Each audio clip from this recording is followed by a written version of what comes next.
Welcome back. In this video, we are going to continue on our tour of St. Simon's Island, and we'll be showing you historical sites and other points of interest on the south side of the island and on the east side of the island. We have been sharing St. Simon's Island with you in several videos. We most recently covered the historical sites on the west side of the island, central and north parts of the island. We are Next Act Retirement and Travel. I'm Bob. And I'm Sarah. And we are part-time retirees traveling part-time to explore as much of the world as we can. Let's start by showing you a map of the locations we're going to visit in this video. We will start with the Avenue of Oaks on the left side of the map. We move through the Pier Village to the pier. We'll take a look at Neptune Park and how it got its name. We'll discover that John Audubon visited St. Simon's Island. Next, we'll move on to St. Simon's Lighthouse and the Visitors Center. We go over to East Beach and talk about the King and Prince Resort's part in World War II. And last, we'll take a look at the World War II Homefront Museum. The drive down and back among the avenues of oaks is just stunningly beautiful. The avenue was the entrance to the former Retreat Plantation. From 1760 until the outbreak of the Civil War, cotton and rice plantations flourished in this area. The Sea Island cotton grown here became famous the world over for its outstanding quality. Retreat Plantation was one of the most prosperous plantations and was located on the southern tip of St. Simon's Island. Anna Page King, who inherited the land in 1826, planted the famous Avenue of the Oaks. It is said that Anna grew such an abundance of flowers at Retreat Plantation that sailors nearing St. Simon's Island could even smell the flowers' fragrance before they saw the island shores. Once the entrance to Retreat Plantation, the Avenue of the Oaks is now the grand entrance to the Sea Island Golf Club. The avenue is a magnificent double row of 160-year-old live oak trees, which create the Avenue of the Oaks. Speaking of Sea Island Golf Club, St. Simon's Island is a golf destination. There are a number of beautiful courses on the island, and some professional players even live on St. Simon's Island or the neighboring Sea Island. The Pier Village is a magnet for tourism. Lined with shops and restaurants, it is the strolling and eating locale for visitors to the island. I've put together a montage of my favorite restaurants for you.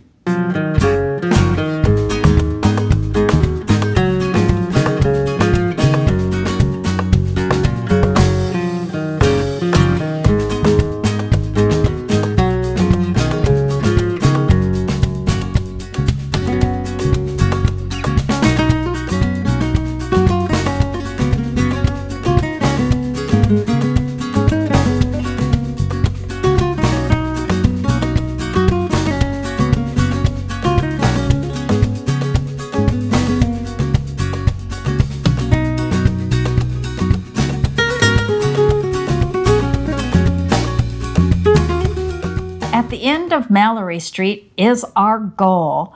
The pier is always a great place to walk out on and see what is happening with the ocean. To see more about the pier, the village, and our walk along the shoreline, check out our video called Strolling St. Simon's Pier to Shoreline.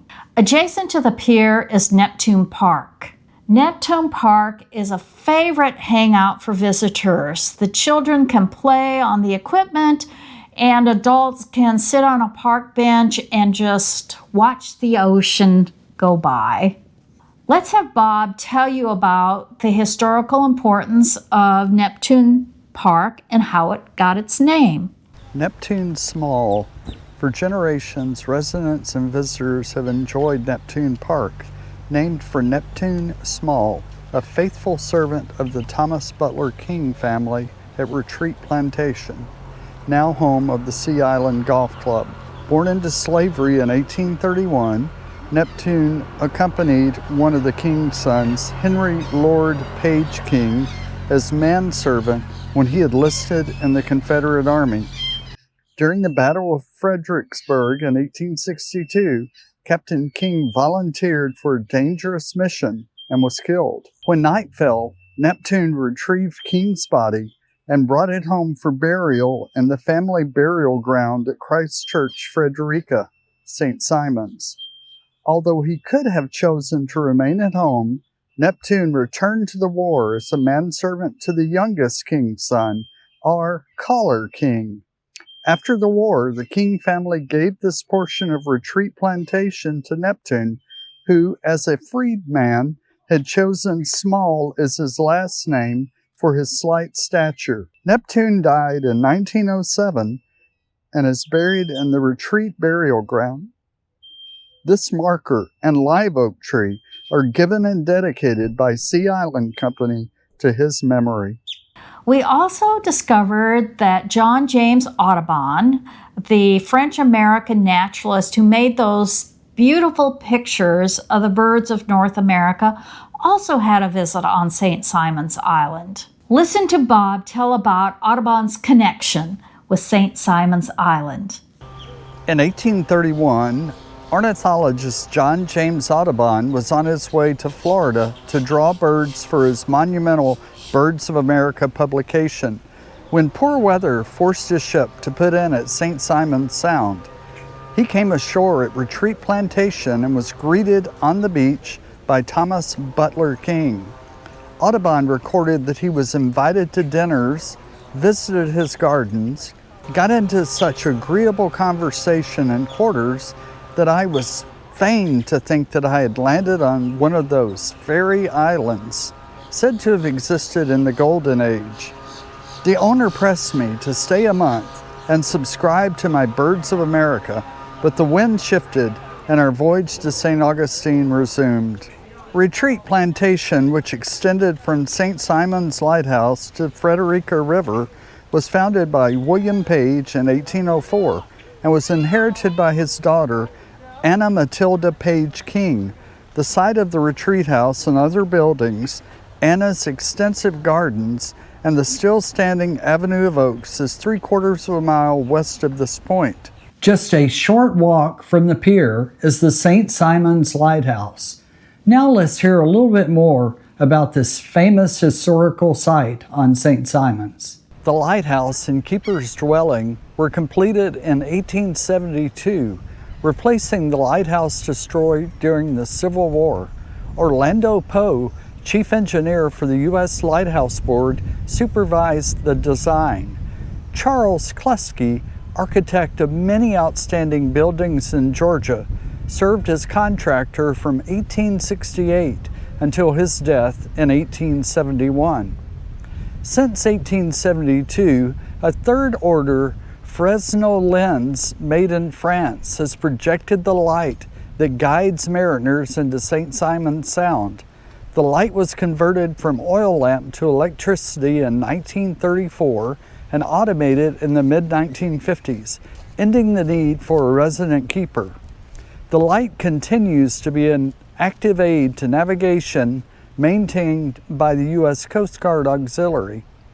In 1971, the federal government conveyed ownership of the dwelling to Glenn County. Since 1975, the Coastal Georgia Historical Society has operated the dwelling as a museum of coastal history. In 2004, the Society acquired the St. Simon's Lighthouse under the National Historic Lighthouse Preservation Act. The gazebo to the left of the keeper's dwelling was once the ornamental cover for a water tank at the summer cottage built by shipping magnate F.D.M. Strachan on St. Simon's Sound around 1910. It was donated to the Coastal Georgia Historical Society and moved to this property in 1989. Built in 2007 and 8, the A.W. Jones Heritage Center serves as headquarters for the Coastal Georgia Historical Society. It houses the museum store, an event hall, archives, and administrative offices. Before we leave the south end of the island, we would be remiss if we didn't point out that the Visitor Center is located on the south end of the island. It is a lovely facility where you can pick up tourist information about St. Simon's or other places in the area. You can get a souvenir, or you can purchase some lovely local artwork.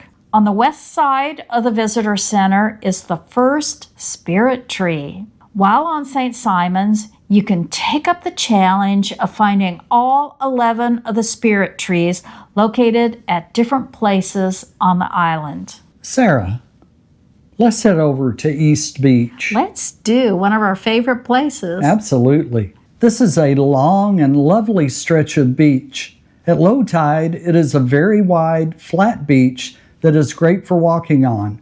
We love to take walks on different sections of this beach. One place that we often pass by is the King and Prince Beach and Golf Resort. The King and Prince is a historical landmark that played a significant role in the island's history during World War II. In 1935, Morgan Wynne and Franklin Horne opened the King and Prince Beach Club as a seaside dance club, offering big band entertainment and dancing under the stars. The club quickly gained popularity for its lively atmosphere and oceanfront location. However, between 1935 and 1937, the club suffered two devastating fires. Undeterred, the owners rebuilt the club, adding an open courtyard, solarium, and 2 lookout towers. The revamped location reopened in 1941 as the King and Prince Hotel. Shortly after its reopening, the United States entered World War II. The King and Prince's Hotel's oceanfront location made it a strategic site for military operations. German U-boats had been spotted off the coast, and 2 American merchant ships had been sunk nearby. In response, the U.S. Navy occupied the hotel, transforming it into a naval coast watching and training facility. The hotel housed radar operations, classrooms, and officers' quarters, playing a crucial role in monitoring and defending the coastline. After the war ended in 1945, the King and Prince Hotel resumed operations. Over the years, it has undergone several renovations. In 1996, it was made a member of Historic Hotels of America. And in 2005, it was listed on the National Register of Historic Places. The King and Prince Resort's history during World War II is a significant chapter in the island's history, highlighting its strategic importance and the pivotal role St. Simon's played in the national defense effort. So, this brings us to the World War II Homefront Museum. This museum tells a very interesting story of how America defended itself during World War II. This is not a part of history that generally makes it into your high school history books, despite the critical efforts that the people on the island and in neighboring Brunswick made to defend the United States during World War II. And they really were heroic efforts. Now Bob is going to tell you a little bit more about the museum. The Homefront Museum. That is a wonderful museum. It details the Golden Isles' effort during World War II to do their part to help keep this area and the country safe from foreign invaders. For example, they built Liberty ships over in Brunswick at a record pace to be used to haul supplies over to the Allies over in Europe. They also had a blimp station at the airport in Brunswick. Those blimps were used to track and find U-boats in the Atlantic Ocean lurking off the shore of the eastern United States. Also, there were beach patrols on St. Simon's Island using horses that were native horses to the islands. St. Simon's Island has so much to offer for such a small place. We really truly hope that you've enjoyed our videos of St. Simon's Island. Because we are part-time travelers We do a variety of travel from cruises to road trips, from local to international.